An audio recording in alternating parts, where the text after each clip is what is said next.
the key and the way I think about my business, it's not the amount of hours, but it is the value per hour, right? So this is the goal of all the coaches. So you can only charge a high value per hour or per package or whatever the way you want to charge if you are delivering an insane value to the clients, right? And this can only come from training, from working on yourself, and from trying to improve after every single session. Welcome to Career Coaching Secrets, the podcast where we talk with successful career coaches on how they built their success and the hard lessons they learned along the way. My name is Davis Nguyen, and I'm the founder of Purple Circle, where we help career coaches scale their business to 7 and 8 figures without burning out. Before Purple Circle, I started and scaled several 7 and 8 figure career coaching businesses myself and consulted with 2 career coaching businesses that are now doing over $100 million each. Whether you're an established coach or just building your practice for the first time, you'll discover the secrets to elevating your coaching business. Hey everyone, welcome to another episode of Career Coaching Secrets podcast. Today on the podcast, we're joined by Tathiana Machado, a former McKinsey consultant turned career and leadership coach, an INSEAD MBA alum, and the founder of MBM Coaching. After a decade navigating high-stakes strategy roles across 4 continents, Tathiana found herself at crossroads, balancing ambition, motherhood, and the search for meaning in her career. That pivotal moment sparked a transformation that led her to where she is today, helping other women design careers that truly align with their values, purpose, and lifestyle. She now works with high-achieving women who feel stuck in corporate careers, guiding them to rediscover what lights them up and helping them take practical steps towards roles that energize them rather than drain them. From career pivots and storytelling to life beyond consulting, Tathiana's approach blends strategy with soul. Tathiana, we're glad to have you here. Welcome to the show. Thank you. Thank you so much for inviting me. I'm very excited for our conversation today. It's a pleasure to have you on. Tathiana, tell me a little bit more about what inspired you to become a career coach. Well, my first contact with coaching was actually during INSEAD. It's part of the MBA program to have some coaching sessions every 2 or 3 months. And my sessions, they were so transformative. They really helped me to develop during that time.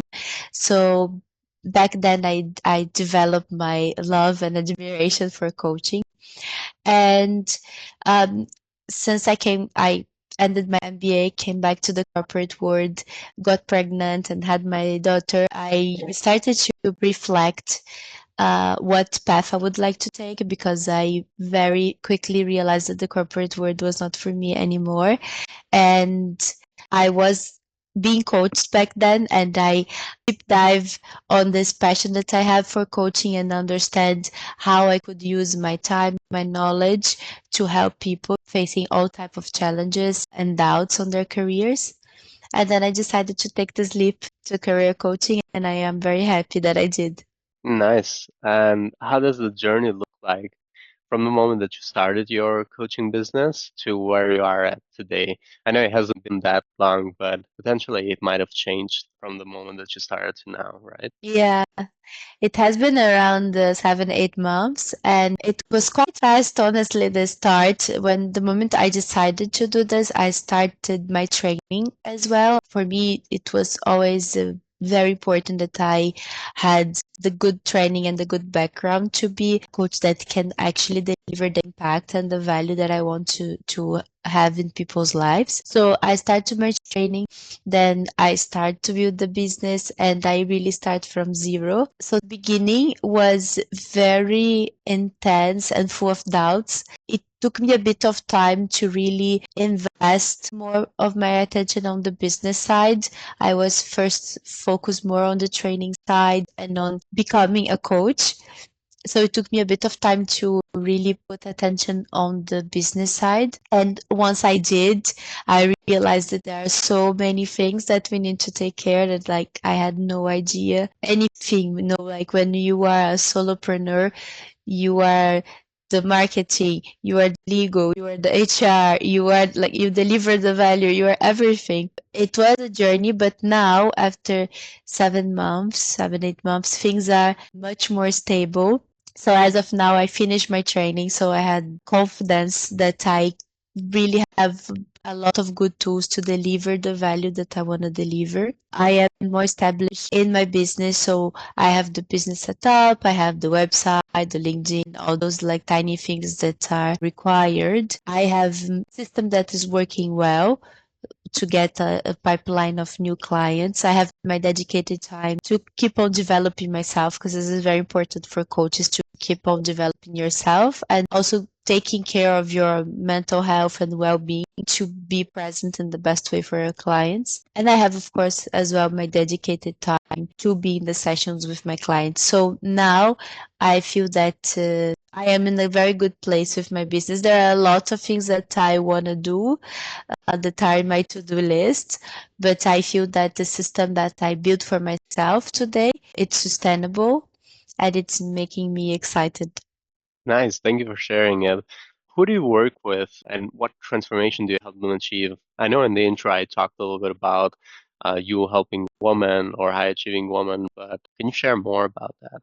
Yeah, definitely. So I decided to focus on women, working women in general, but more specifically, I would say women in the mid-career, so around my age, 30 to 40 to 45 years old. And I decided to focus on this specific niche because it's the niche that I relate deeply because it was where I was until 2 years ago. I was in corporate, I was in the middle management, almost going to senior management, having to deal with a lot of pressure, a lot of expectations, struggling to balance personal life with motherhood. And like I said before, I met coaching during INSEAD, and it was a great experience for me to have the support. But in all the other moments of my career, I had to deal with my doubts, my questions, my anxiety all alone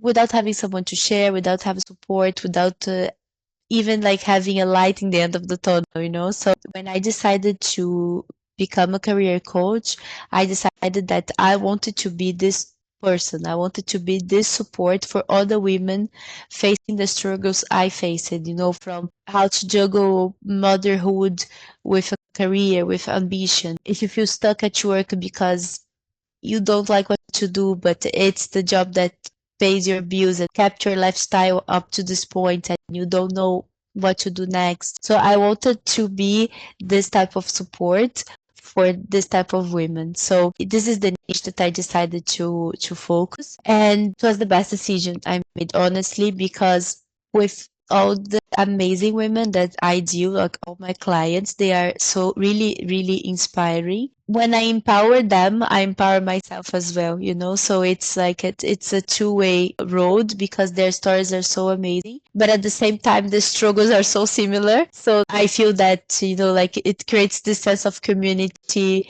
like me with all of them and all of the other women in the corporate world. Currently, unfortunately, the world is getting, I think, even harder for women, for moms. There is not a lot of support for childcare. It's still there is a lot of inequality in the corporate world between women and men. But at the same time, women are more and more ambitious and they want to have their careers, they want to be successful. But we are the generation that has the biggest challenge to just to like balance everything. So the type of transformation that I help them to achieve, because it's a partnership, right? So they achieve and I'm just there with them. It's from even women that are completely lost and they don't know what they would like to do next. They just know they're not happy where they are. So just helping them to figure out what they would like to do, help them to access their courage to go for it, because this is a big thing. A lot of people, they deep down know what they want to do, but they are just afraid of this jump. You know, they are just scared of doing. So there is a big part of my work, which is just trying to understand what is blocking them and overcome those challenges. And to also even like help them in more, let's say, pragmatic things, just like helping to position their personal pitch, their LinkedIn, their networking skills to just get to the position they want. And so as of now, I had many clients that started their own business or got the positions they want, succeeded on the interviews, even improve the way they were feeling in their current job just by reframing some thoughts they had and learning how to position themselves in a different way. I am very happy to see all this difference that those women are doing in the world. Thank you. Thank you so much for sharing it. And Yeah. where do you find these women? What is the main way of connecting with your potential clients now? What marketing channel works best? Yeah, so this was a big learning in this journey. I would say I have two main channels. Number one, it's LinkedIn. Because I am Brazilian, I live in Dubai, I studied in France, I am quite international and global. So LinkedIn is a very good channel for me because people from everywhere can see what I do and just reach out and we can talk. So what I do on LinkedIn, the way I use LinkedIn is I try to be very present to post at least once per week. Now I am starting to shift to 3 times per week. And what I learned that is very useful on LinkedIn is to post things to help your audience, right? So is to help your audience for free, let's say like this. So I share either articles or studies that might be interested for my audience, which is women, mom or not mom, but there's a lot of moms in my client pool around this age. So I share articles, I share studies, I share reflections and things that I hear from my sessions with my clients. Sometimes issues that I see that many clients are having and how we can think differently about them. In some situations, some questions should just so people can reflect and use this to try to unstuck themselves for their current situation. So I noticed that by sharing those things, my audience engaged with my posts and a lot of clients reach out to me and said, "Hi, I really saw your LinkedIn, I saw your posts, I can relate with what you said and I want to work with you." So I think for LinkedIn, of course, there is the algorithm and there is the things that work on LinkedIn. All of this is important, but what has worked for me so far is also to bring myself, my personal experience, my experience in my sessions, my personal life, of course, a bit, but like whatever makes my audience really relate to me and feel that they know me and then they want to work with me, this has working very well. And the second channel that I use, it's not a channel, but it's like where I can find my audience. Like, so me, I want to work with women. And because I am a mom, I am very connected to other moms, to working moms, moms in general. So I reflected a lot how could I be more part of this community. First, as a member of the community, not to just only offer my services, but just because it's the word that I want to work with. I want to be very present and engaged and understand what are all the issues and all the discussions that are happening in this universe. So I started to be part of several groups of women, forums, support groups for new moms. I started to insert myself actively in this type of environment. And by doing that, I started to create a lot of connections with other women and then later on, when they realized that I work as a career coach, they started to reach out as a client. So I think this would be my biggest tip is to reflect where your niche is physically, let's say, or in the digital world, and how you can be part of this universe first as a person, and then later on as someone trying to promote a service. Thank you for sharing that. So LinkedIn is mostly content, basically the posts that you are publishing about helping your potential clients. And the second one was related to communities that you are part of, but also your target audience is part of.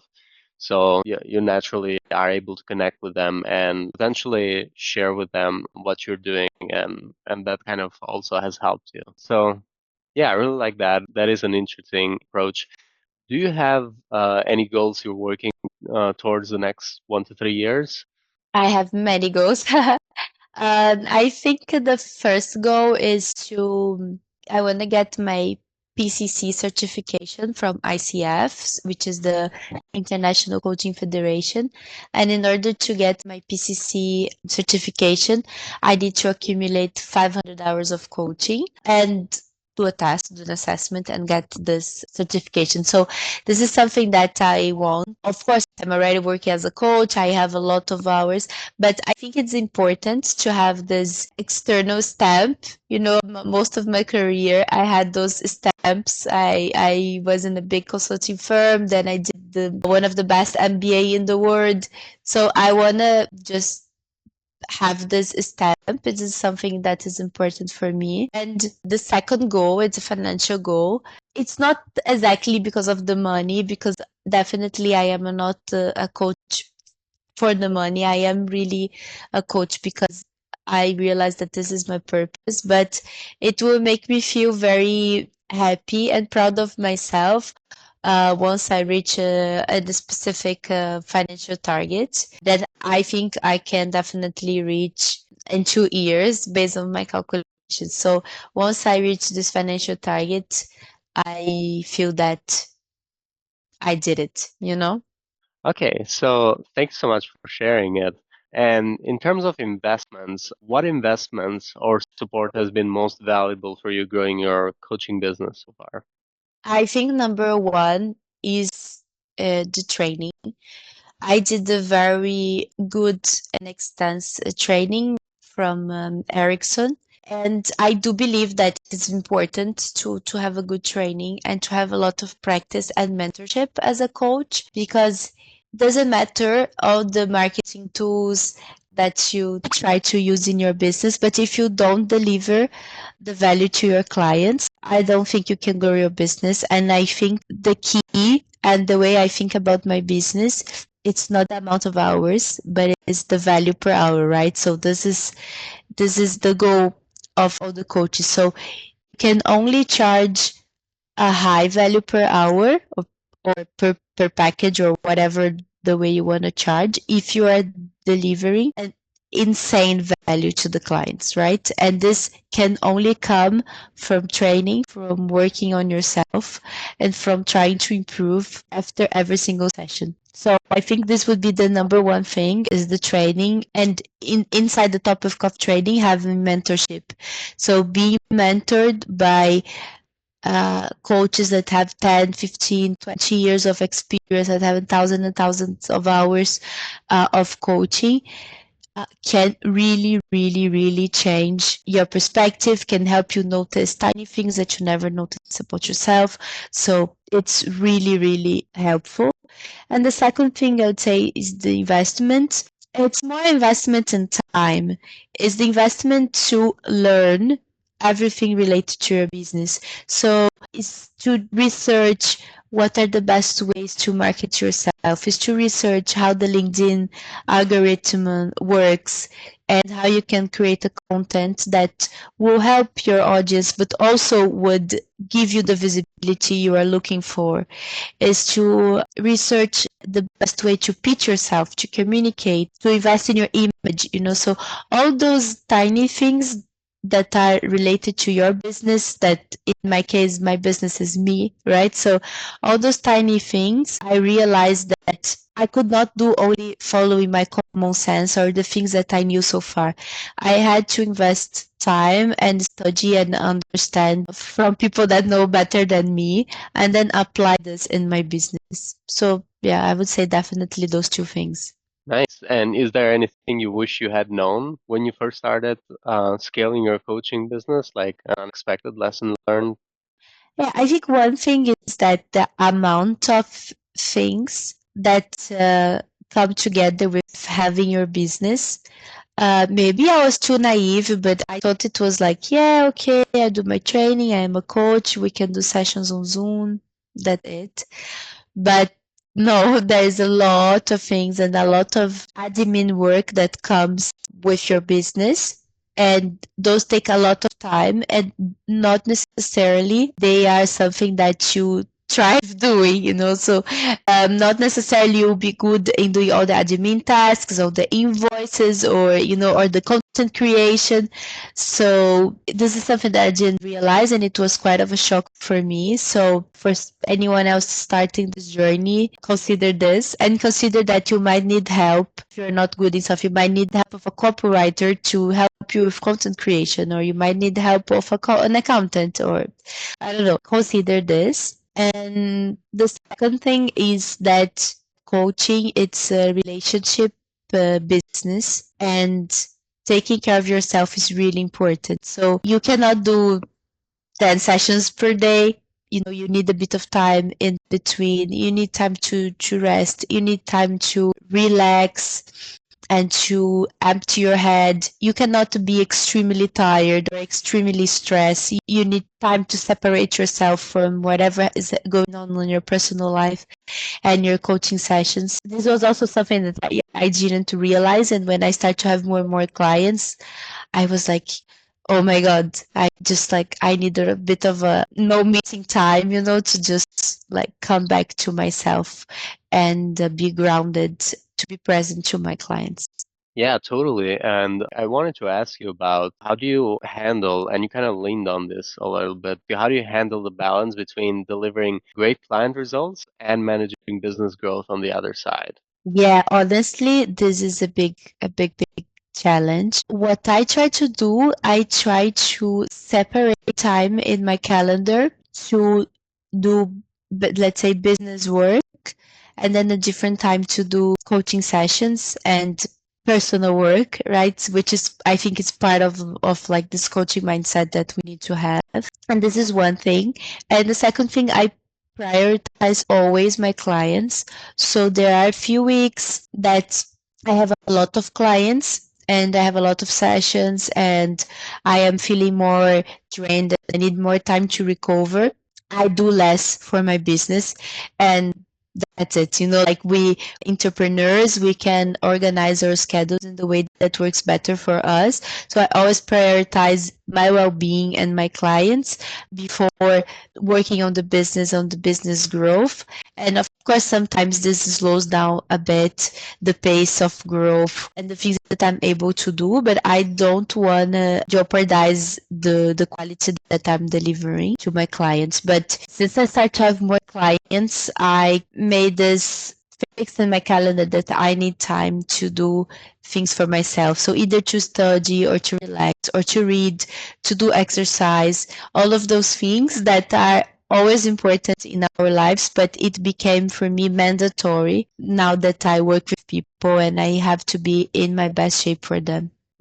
Thanks a lot for sharing that. And I think all of it is true. Being able to maybe prioritize and have control of your time is very important when it comes to this. Is there any aspect of running your coaching business that would keep you up at night, in quotation, or worry you? For now, it has been the uncertainty in terms of revenues, in part because I'm doing this for like less than a year, but you never know. The way I work with my clients, I work with packages. So whenever I have a new client, I know how much I will make from that client, from that package. But you never know how many clients you have next month, or in 3 months, or in 6 months. So doing this shift from corporate, when you have every month your salary and you could plan ahead, and if you want to buy a house, you know your salary and you can just do the calculations around it. Being a coach has this big level of uncertainty, and this is very hard to manage as an anxious person that I am. So yeah, a few months are great, a few months are more slow, and this is something that has keeping me up at night. I do believe though that in the future I would understand a bit more decisionality, and I would have more or less of an average salary that I have like in a year, and I would have more clarity on this. But as of now, this is something that is still keep me up at night. Yeah, and I think so too. I think especially because you are in the first year that this might be a little bit more unpredictable. Is there any advice you would give to other career coaches who are looking to scale their impact? Yeah, I think I would give two advices. The number one is do the work to be a good coach. Don't just start and believe that it's just like a conversation as simple as that. Really invest on yourself to be a good coach, to deliver value to people. And once you deliver this value, the clients will come. And the second is understand really the audience that you want to work with and be close to them. Be part of this audience, understand their struggles, understand what they're talking about, and be a member of this universe that you want to help. And this will also help you to create long-term relationships and the networking and the referrals in the future. So this will also help to grow your business. Coaching business is not a business that you can grow from a night to a day like this. It takes a bit of time. It takes deep relationships with your clients. Yeah, absolutely. Thank you so much, Tatiana, for coming to the podcast. It's been a pleasure to have you on. For anyone who wants to connect with you or reach out to you, they can find you at Tathiana Machado in LinkedIn, or they can also look into the website mbmcoaching.org. So, Exactly. Tatiana, it was a pleasure to have you on the podcast. Again, thank you for coming and sharing your insights. Thank you for having me. It was a pleasure. That's it for this episode of Career Coaching Secrets. If you enjoyed this conversation, you can subscribe to YouTube, Spotify, Apple Podcasts, or wherever you're listening to this episode to catch future episodes. This conversation was brought to you by Purple Circle, where we help career coaches scale their business to 7 and 8 figures without burning out. To learn more about Purple Circle, our community, and how we can help you grow your business, visit joinpurplecircle.com.